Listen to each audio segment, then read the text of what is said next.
episode 1 of the Light After Trauma podcast. I'm your host, Alyssa Scolari. We are going to dive right in today with a little bit of background on what trauma and PTSD is. This world is becoming more and more familiar with trauma. I mean, I'm 28 years old now, and I think back to even like 5 years ago, I don't think I had really ever even heard of the word trauma until I got to grad school. And now it seems like the word trauma is everywhere. There's racial trauma, there's intergenerational trauma, there's sexual trauma, there's emotional trauma. But what exactly is trauma? And that's part of what I'm going to be explaining today is the definition of trauma loosely, because honestly, I could talk about it for hours. There's so much to go into about it. And then we're also going to talk about PTSD. And when I was thinking about recording this episode, it brought me back to a couple of really defining moments in my career that ultimately caused me to want to create a podcast and to want to keep spreading awareness on trauma. We talk about it a lot, but I think you guys are going to see that through these two stories, they're going to show that there's still so much work to be done. So the first story that I have for you is, if you didn't catch it in episode 0, I am not only navigating my own recovery from PTSD, but I also am a trauma therapist. And I have one client in particular who last year, about a year and a half ago, she tried to commit suicide. And thankfully, she's doing much better now. She is an amazing human being. But when she came back to see me for outpatient therapy, she was talking about her experience while in inpatient. And this client, this patient in particular, she has a history of trauma. Not physical abuse, not sexual abuse, but emotional neglect. She witnessed her father suffer from 4 years of cancer, which ultimately ended his life. And then her family really fell apart afterwards.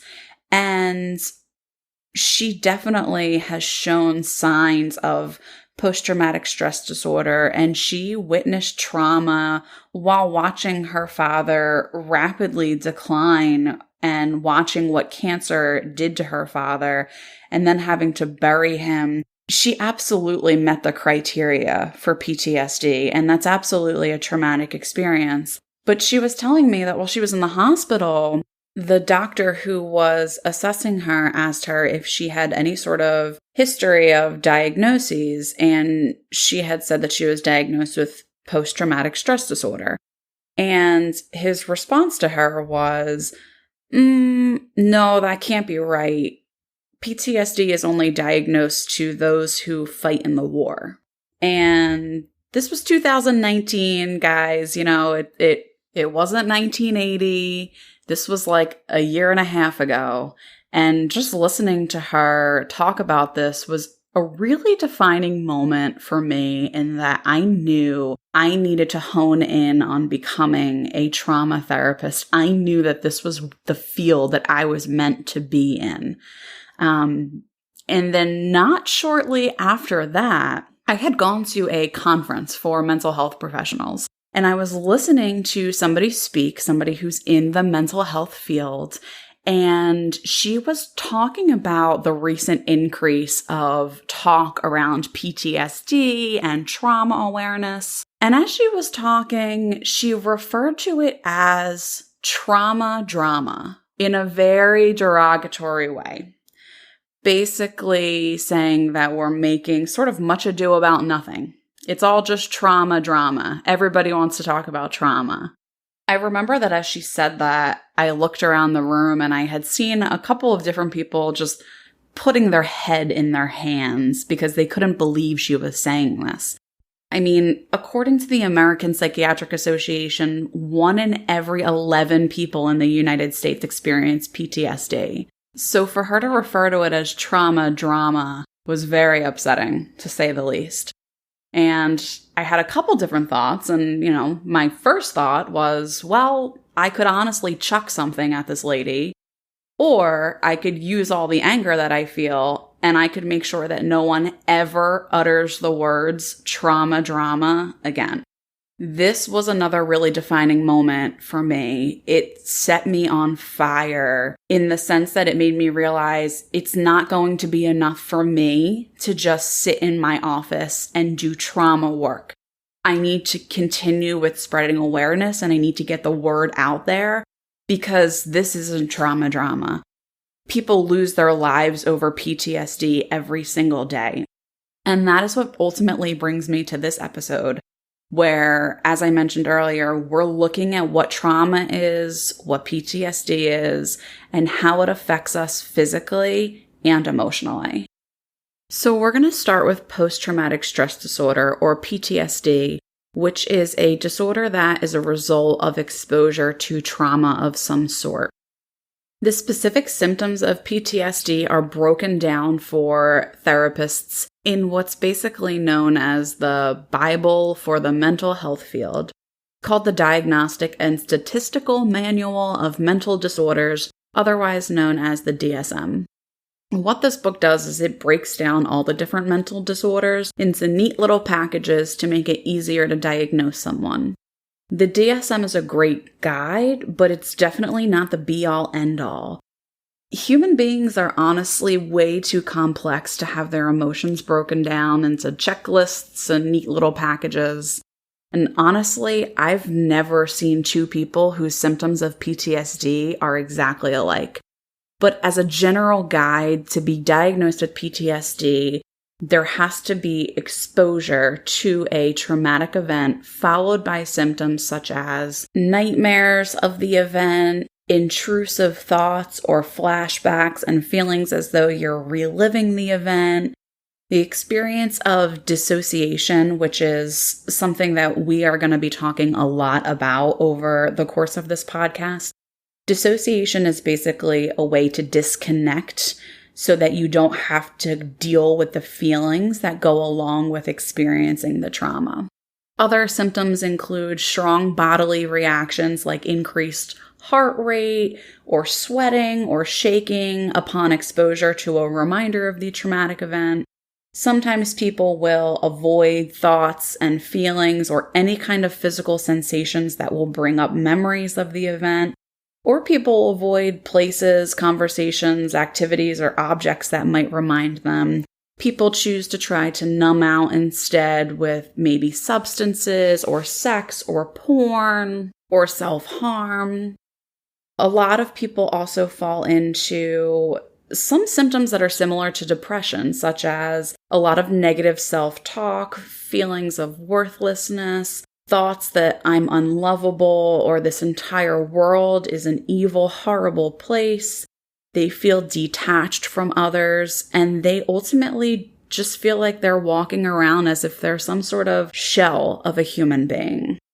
Other times, PTSD symptoms can come out in the form of hypervigilance, difficulty concentrating, feeling like you can't sit still, irritability, you can't sleep. It might look like ADHD, like hyperactivity, but it also could be a symptom of post-traumatic stress disorder. And I just think it's important to note that, again, not every single person with PTSD is going to experience all of these symptoms. This is sort of like a guide for what PTSD can look like on somebody. Somebody can have all of these symptoms or some of those symptoms, and they are all a result of exposure to trauma. So as we shift, I want to talk a little bit more about what exactly is trauma, because I will agree that I think the word itself can be overused. I think people use it in a way that is funny when they're telling jokes like, oh my God, that was so traumatic for me. Unfortunately, trauma itself is so far from funny. In its purest form, it's defined as a deeply disturbing or a deeply distressing event. Some examples of trauma could include sexual assault, rape, incest, domestic violence, natural disasters like tsunamis or tornadoes or earthquakes, watching somebody or you yourself having a severe illness or injury, the death of a loved one, witnessing an act of violence.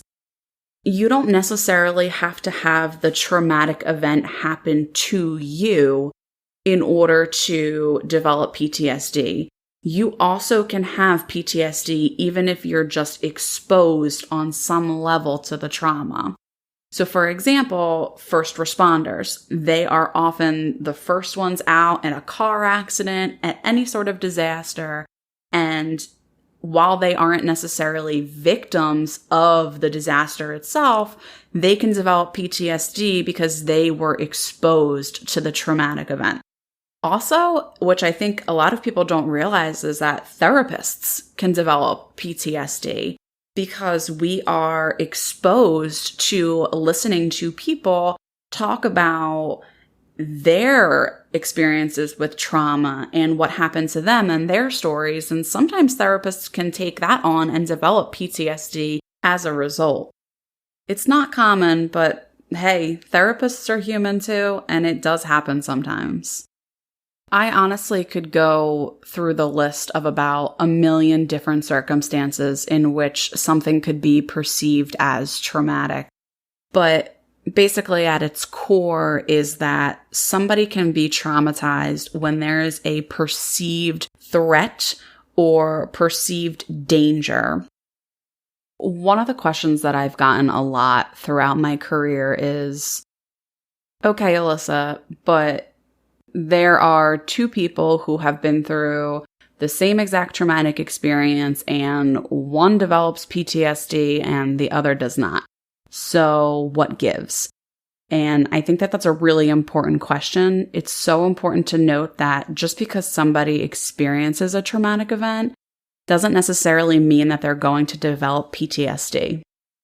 From what I've seen, PTSD often develops as a result of what happens after the traumatic event.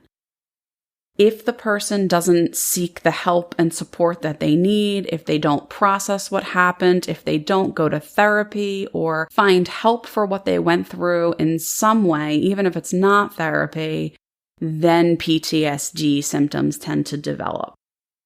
So that is what I would say would be the biggest difference between somebody who develops PTSD and somebody who doesn't when two people are going through the same traumatic experience. In looking at PTSD from a physiological perspective, it's really important to note that there are actual changes in the brain of somebody who has developed PTSD. Over the last 40 years or so, as the scientific methods of neuroimaging have improved, scientists have been able to do brain scans and see the distinct differences that PTSD causes in the brain. So basically what happens is that all of our brains have this internal alarm system. And the amygdala is a part of your brain that's right in the center that triggers your natural alarm system. And this is a really important function to have because if you're walking in the woods and you see a bear, boom, that amygdala triggers your natural alarm system. And when your alarm system gets triggered, you may freeze, you may run, you may hide. You'll basically do anything that you have to in order to keep yourself safe. So the amygdala is this primitive part of the brain that's wired to keep us alive. And when we develop PTSD, it becomes very overactive. So it's constantly triggering that internal alarm system that says there's danger, there's something wrong, and we're not safe. And then we have the other part of the brain, which is the part in the very front that's called your prefrontal cortex. That is actually the last part of your brain to develop. On average, it takes about 2.5 decades for our brains to develop. And that front part of the brain, the prefrontal cortex, is the very last thing that gets fully developed. And that's the part that helps us to think rationally and make decisions. So when we have PTSD and we become triggered, that amygdala, which is in the center of our brain, is constantly sounding off that internal alarm system. So all of the blood flow is going to the center part of the brain that's saying something's wrong, we're in danger, we need to act, whether it's fight, flight, freeze. And there's very little blood that's going to the front of the brain, which allows for rational thought. So we've got this overactive amygdala and an underactive prefrontal cortex, which causes us to be in our emotions and our feelings and not at all be in the logic. So we physically cannot determine if there actually is danger. It feels that way. All the blood flow is going to our amygdala. The alarm is sounding, but we don't have enough blood flow in the front of our brain to allow us to make rational decisions and say, oh, wait, I'm not in my trauma. There really is no danger here. Your brain literally rewires itself to perceive everything as a threat. And part of the work that you do in therapy when you are recovering from PTSD is trying to rewire your brain by first grounding yourself and trying to get more blood flow into your prefrontal cortex so that you can make a logical and rational decision. Am I in actual danger, or is this a flashback? There are a lot of great visuals out there on scans of the brain and the difference between what a healthy, normal brain looks like versus the brain of somebody who has PTSD. I'm actually going to link the image for you guys. I will send it out in the weekly newsletter if you guys are signed up for that. I'm also going to post it on the private Facebook page. So if you guys are interested in checking out that visual, head over to my website and sign up for the newsletter. It's alyssascolari.com. And then once you're signed up for that newsletter, you will be enrolled in the private Facebook group. I do just want to take a moment to emphasize, though, that despite knowing that PTSD and exposure to trauma can actually change the way our brains are wired, this is something that's reversible. So you can recover from PTSD and your brain can go back to its original state. The key to rewiring your brain is in getting treatment, whatever that may look like for you. For me personally, right now, that looks like being in intensive therapy 4 days a week with a trauma therapist. For others, it might not look like that. Everybody's journey to healing is different, but it's definitely possible to recover from this. The really, really sad thing, though, is that many people aren't aware of the long-lasting and detrimental effects of exposure to trauma. And many people aren't even aware that they have PTSD. I know for me personally, I was not diagnosed with PTSD until about 1.5 years ago. I had no clue. I had always taken a great interest in trauma and PTSD. And when I was in grad school, I learned all about it and I knew I wanted to be a trauma therapist, but I had no idea that I had PTSD until a couple years ago. And I do have to say that over the last couple of years, I have been increasingly grateful for my therapist and my recovery as I dive deeper into PTSD and trauma, and I start to understand the serious long-term effects of trauma when it goes untreated. I want to talk about a website that I often refer to when I'm doing speaking engagements or even when I'm doing therapy with my own patients. And it's called acestoohigh.com. And again, I will link this website for you guys in the newsletter and the Facebook page. But ACEs Too High is a website that talks all about the ACE study. And for those of you who don't know what that is, ACE stands for Adverse Childhood Experiences. And basically what this study did is it took a list of questions and asked people their experiences from ages 0 to 18 years old of trauma. And that includes parents getting divorced, a household member who was in jail, verbal abuse, sexual abuse, and there are others in there. Again, if you guys want to check it out, I'll definitely link the website for you. But what the study found is that as your ACE score increases, so as your experiences of childhood trauma increase, so does your risk of disease, as well as your risk of having social and emotional dysfunction in the future.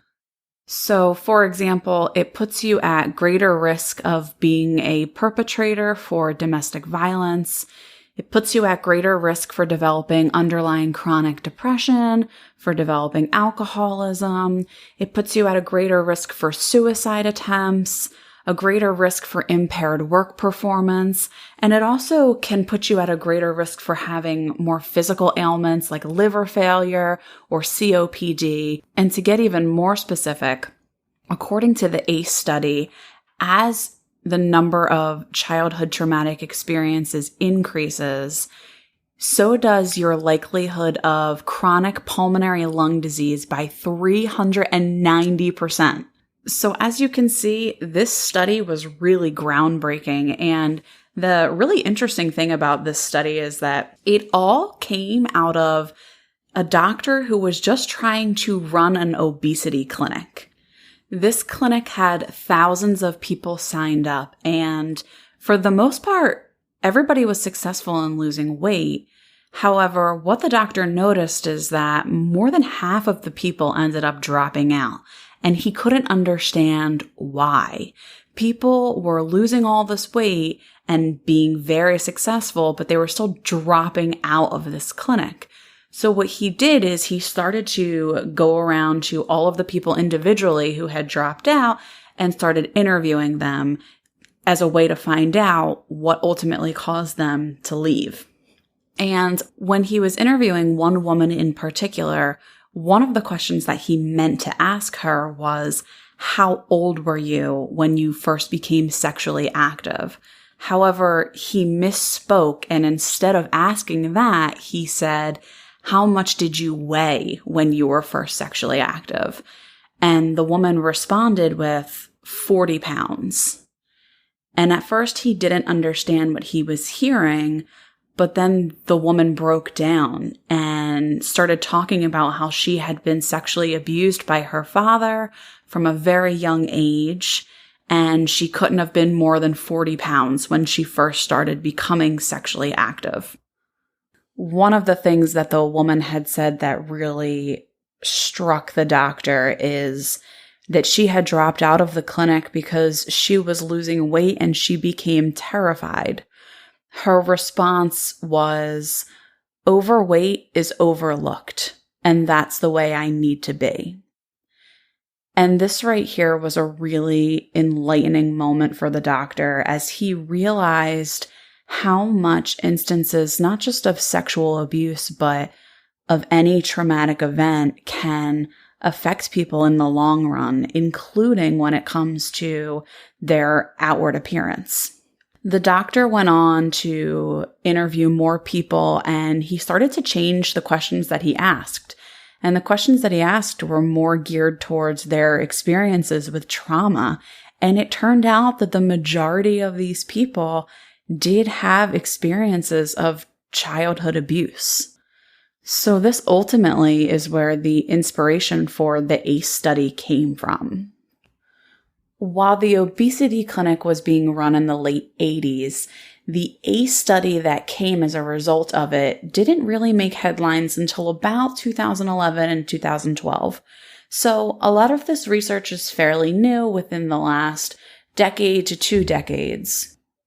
So it really is very recently that we are finally starting to understand what trauma is and the long-lasting impact that it can have on us. And as sad as some of this stuff is that we're talking about today, it also paves the way for so much hope, because now that we understand the impact of trauma and we understand how real PTSD is, we can focus on ways to treat it. And we are coming up with more and more ways to help people who have been traumatized, like EMDR, brain spotting, trauma-focused cognitive behavioral therapy, all of these things that we're going to talk about in future episodes. It's so important for you to remember that, yes, the effects of any kind of adverse childhood experience or even adult experience can be devastating. However, you can recover. The goal of today's episode was really to lay out the groundwork and help people to understand what is trauma, what is PTSD, and what can happen if we do not get the help and support that we need. With this information in mind, we can start to take steps forward towards finding light after trauma. Our experiences are valid and they affect almost every aspect of our lives. But choosing the road to recovery will be the best decision that you ever make for yourself. I know it's definitely the best decision that I've ever made for me. If you're somebody who thinks that you may have PTSD or that you may have been exposed to trauma, I truly hope that this episode was helpful today, and I hope that it encourages you to get the help that you need, whatever that may look like. So that is all for today. I know I've thrown a lot of facts and information at you, but again, this is going to lay the groundwork for all the future episodes. Next week, I'm really excited because we have a guest speaker, Valerie Ashley, who is coming on to talk about trauma and how it affects us in the workplace. So I'm really excited for that. Hope you guys tune in, and I hope you have a great rest of your week. I hope you enjoyed today's episode. For more information on today's discussion and to sign up for the Light After Trauma newsletter, head over to my website at alyssascolari.com. Also be sure to check out my Instagram for additional tips and resources at Alyssa_Scolari_LPC. Thanks again for listening and take good care. Someday more.